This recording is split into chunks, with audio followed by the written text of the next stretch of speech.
Hey guys, welcome back to super fast English academy दोस्तों। और आज की इस वीडियो के अंदर आप सभी को थंबनेल से पता चल गया होगा कि इंडियन नेवी एमआर के अंदर भर्ती आ चुकी है। तो इस भर्ती के रिगार्डिंग जो भी जानकारी है नोटिफिकेशन में वो मैं आपको बताऊंगा। तो पूरा डिटेल पढ़ाई में क्या क्या सब्जेक्ट से क्वेश्चन आएंगे और आपका ट्रेनिंग कब से स्टार्ट होगा, फिजिकल, मेडिकल और आपका एग्जामिनेशन जो है वो कब से चालू होने वाला है। ठीक है, तो पूरी जानकारी मैं आपको दूंगा और मैं उम्मीद करता हूँ कि आप सभी की पढ़ाई अच्छी चल रही होगी, आप लगातार पढ़ रहे होंगे। चलिएगा, अब मैं थोड़ा नोटिफिकेशन के बारे में बताता हूँ, उसके बाद फिर हम कुछ बातें और इम्पोर्टेंट बातें करेंगे। ये वाला नोटिफिकेशन आपने देख लिया होगा, बहुत अलग वेबसाइट से आप डाउनलोड भी इसे कर सकते हैं। तो बेसिकली इसमें क्या है ये आप देखिएगा अप्रैल 2022 बैच के लिए नोटिफिकेशन निकला है।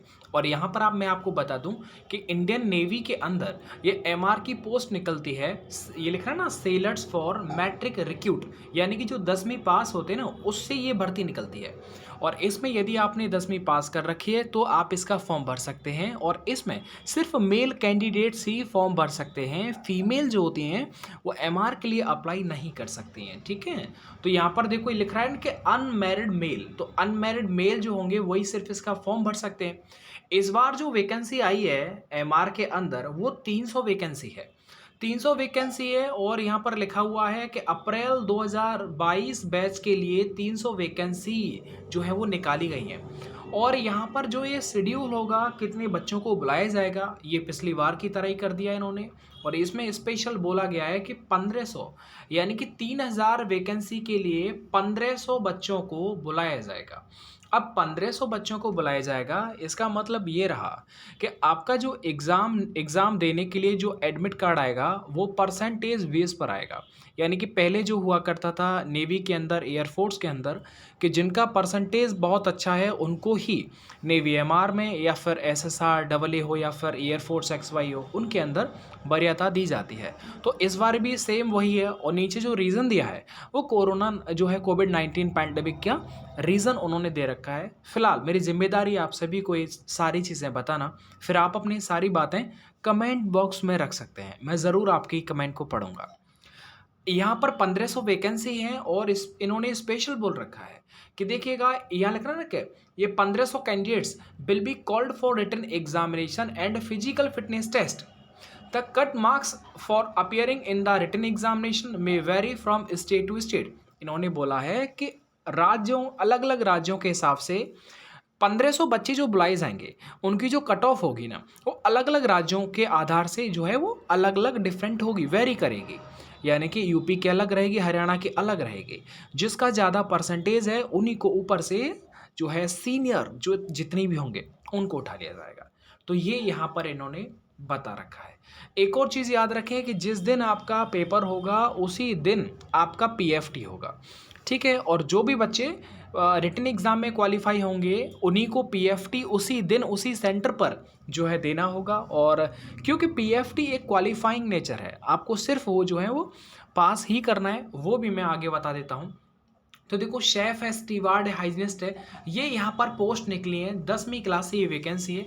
बच्चे काफ़ी जो होते हैं परेशान होते हैं, पिछली बार भी हमने देखा था, क्योंकि बहुत ज़्यादा बच्चों को चांस नहीं मिलता है और वो इन्हीं वैकेंसीज़ के माध्यम से अपने आप को चाहते हैं कि उनकी नौकरी लगे।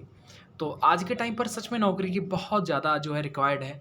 तो याद रखिएगा यहाँ पर सैफ स्टीवार्ड हाइजीनिस्ट के लिए आपका जो उम्र होना चाहिए वो 1 अप्रैल 2002 से लेकर के 31 मार्च 2005 तक होना चाहिए। अब यहाँ पर पे एंड अलाउंसेस भी देखो काफ़ी अच्छी सैलरी मिलती है, 21,000 थे बताओ 70,000 के आसपास मिलती है। अब यहाँ पर मैं एक चीज़ और बताता हूँ आपको कि यहाँ पर जो सिलेक्शन क्राइटेरिया जो इन्होंने दे रखा है वो बोला है ड्यू टू कोविड-19 पैंडेमिक। उन्होंने बोला है कि कोविड-19 की वजह से हम ये इस तरह से 1500 स्टूडेंट्स को ही बुला रहे हैं, ये इन्होंने अपना रीज़न दे रखा है। तो शॉर्ट लिस्टेड किए जाएंगे कि जिनका ज़्यादा परसेंटेज होगा उन बच्चों को वरीयता दी जाएगी, उनको ही एग्ज़ाम के लिए बुलाया जाएगा, बाकियों को नहीं बुलाया जाएगा। अब सवाल होगा कि सर क्या हमें फॉर्म भरना चाहिए? तो मेरा सजेशन रहेगा आपको फॉर्म ज़रूर भरना चाहिए, क्योंकि फॉर्म का कोई भी फीस नहीं है और फॉर्म भरने से कुछ न कुछ आपको कुछ न कुछ सीखने को ज़रूर मिलेगा। चलेगा, फॉर्म भरने से फ़ायदा क्या होगा वो भी मैं आपको आगे बता दूंगा। रिटन एग्ज़ाम जो भी 1500 बच्चे बुलाए जाएंगे उनको रिटन एग्ज़ाम में क्या क्या देना होगा। तो पेपर जो होगा वो Hindi English bilingual objective type होगा। आधे घंटे का पेपर होगा और उसमें 2 सेक्शन होते हैं। एक में होता है साइंस और मैथमेटिक्स और दूसरे में होता है जीके। तो दोनों ही जो होते हैं वो 10th बेस पर होते हैं। आधे घंटे का पेपर होता है और बोल रखा है कि all candidates appearing for written examination would be subject to PPFT on the same day, यानी कि उसी दिन जिस दिन आपका एग्जाम होगा उसी दिन आपका फिजिकल टेस्ट भी होगा। ठीक है, तो फिजिकल टेस्ट में क्या होगा देखिएगा। फिजिकल टेस्ट में क्या होगा कि 7 मिनट के अंदर आपको 1600 मीटर की जो है वो रनिंग लगानी होगी, लगा सकते हैं, है ना। और 20 आपको स्क्वाट्स यानी कि उठक बैठक लगानी है, 10 पुशअप्स लगा ली हैं। ये सारी चीज़ें जो होंगी वो कैंडिडेट के अपनी रिस्क पर ही होने वाली हैं। अब यहाँ पर याद रखेगा और इन्होंने क्या बोला है, merit list for MR will be prepare based on performance in written examination subject to qualifying physical fitness test.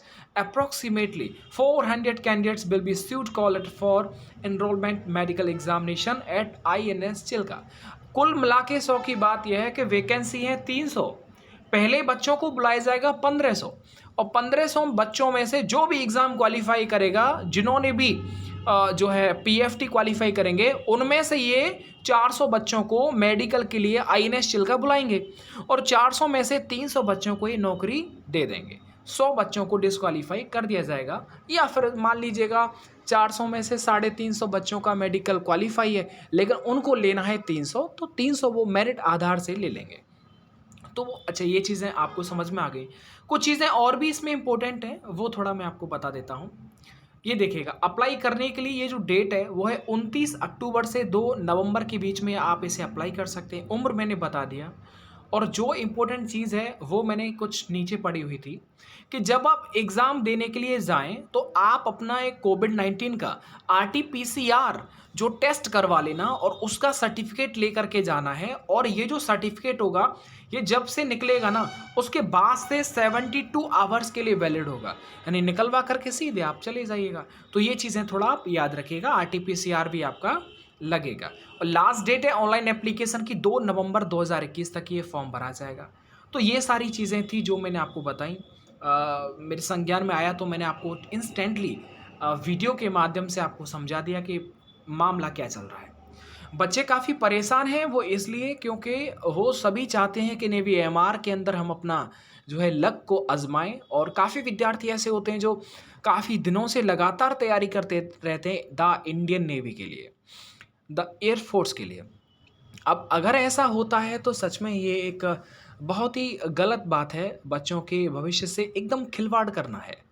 देखिए, नौकरी हर किसी को चाहिए, हर कोई तैयारी कर रहा है। तो मैं बस यही कहूँगा कि ये जो वैकेंसी निकली है इसमें आप लोग अपना फॉर्म ज़रूर भरें, कोई भी इसका फ़ीस नहीं है और जिनका नंबर आएगा उनका आ जाएगा, है ना। तो हर राज्य का अपना अलग अलग परसेंटेज होगा, उस परसेंटेज बेस पर ही आपको जो है वो एडमिट कार्ड दिए जाएंगे एग्ज़ामिनेशन के लिए। तो आप फॉर्म ज़रूर भरें, आप बिल्कुल भी परेशान ना रहें ये सोच कर के कि इस भर्ती को तो मेरा परसेंटेज कम है और मैं इस भर्ती के लायक तो हुई नहीं। ऐसा नहीं है, नेवी SSR AA का भी वैकेंसी आने वाला है और एयरफोर्स का भी रिज़ल्ट अभी रुका पड़ा है। बच्चे काफ़ी परेशान हैं और शिकायत भी है उनकी मुझसे कि आप सर रेगुलर वीडियोस आप नहीं बना पा रहे हैं। तो मैं कहना चाहूँगा मेरे दोस्त, जिस दिन आपकी नौकरी लग जाएगी आपको ये पता चल जाएगा कि सच में सरकारी नौकरी होती मज़ेदार है, लेकिन जिम्मेदारियाँ होती हैं और उसके साथ में जो आपको रेस्ट मिलता है वो रेस्ट आप ऐसे निकल जाता है कि कब आए, कब खाना खाया और कब सो गए और कब जग के ड्यूटी पर चले गए। तो ड्यूटी में थोड़ा प्रॉब्लम होता है, आपने भी देखा होगा जो भी एयरफोर्स में लग गए हैं, है ना, जो एयरमैन बन गए हैं या सेलर बन गए, वो कंटिन्यूस वीडियो क्यों नहीं अपलोड कर पाते, उसका मेन रीज़न ये होता है कि वो बिज़ी रहते हैं और जब उन्हें समय मिलता है तो वो खाना खाते हैं, अपनी पढ़ाई लिखाई करते हैं और वो सो जाते हैं, इसलिए वो वीडियोस नहीं बना पाते। मेरा उद्देश्य यार, हर बार आज भी मैं बड़ा ही पजेसिव फील कर रहा हूँ आपसे जब मैं ये बातें कर रहा हूँ। मेरा भी मन है आपसे बातचीत करने का, लेकिन नौकरी के वजह से समय नहीं निकाल पा रहा हूँ। मैं बिल्कुल कोशिश करता हूँ, पेरेंट्स भी बोलते हैं कि छोटू आप ये वीडियोस वगैरह क्यों नहीं बनाते, तो उनकी भी शिकायतें मैं कोशिश करूँगा। और बस अपना आप ध्यान रखना, अगर आप जिस भी फ़ील्ड की तैयारी कर रहे हो, उसके मन लगा कर के करना। और मेरे दोस्त मैं ये कहना चाहूँगा कि आप अपना एक फ़ील्ड जो है वो चुन लीजिए, उसी फ़ील्ड के बारे में सोचो, उसी फ़ील्ड के बारे में मोटिवेशन लो, ताकि उस फ़ील्ड में आपको इंटरेस्ट बढ़े।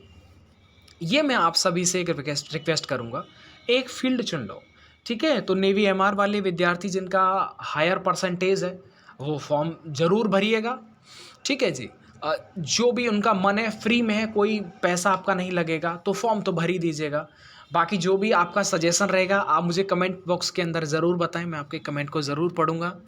और मेरी तरफ से बहुत-बहुत प्यार आप सभी के लिए, और आप सभी की पढ़ाई कंटिन्यूअस रहे। मैं ज़रूर आपसे एक अलग वीडियो में लेकर के आऊँगा, एक मोटिवेशनल पर्पस के तौर पर मैं ज़रूर आपसे बात करूँगा। मेरा भी मन है आपसे बात करने का। चलो थैंक यू, अपना ध्यान रखिएगा, वीडियो को लाइक और कमेंट ज़रूर करिएगा। बाकी मैं बहुत जल्दी जो है मैं कोशिश कर रहा हूँ, अभी रूम जो है मुझे यहाँ पर क्वार्टर अलॉट नहीं हुआ है, तो मैं प्राइवेट रूम जो है मैं रह रहा हूँ। यहाँ पर काफ़ी जो होता है वो है ना, नॉइज़ एंड वाइब्रेशन होता है, तो इसलिए वीडियो रिकॉर्ड करने में थोड़ी-सी परेशानी होती है। लेकिन अभी मैं जैसे ही रूम चेंज कर लूँगा, उसके बाद मैं कोशिश किया करूँगा कि रोज़ाना वीडियोज़ आ जाएँ। चलो थैंक यू, अपना ध्यान रखिएगा। बाय-बाय।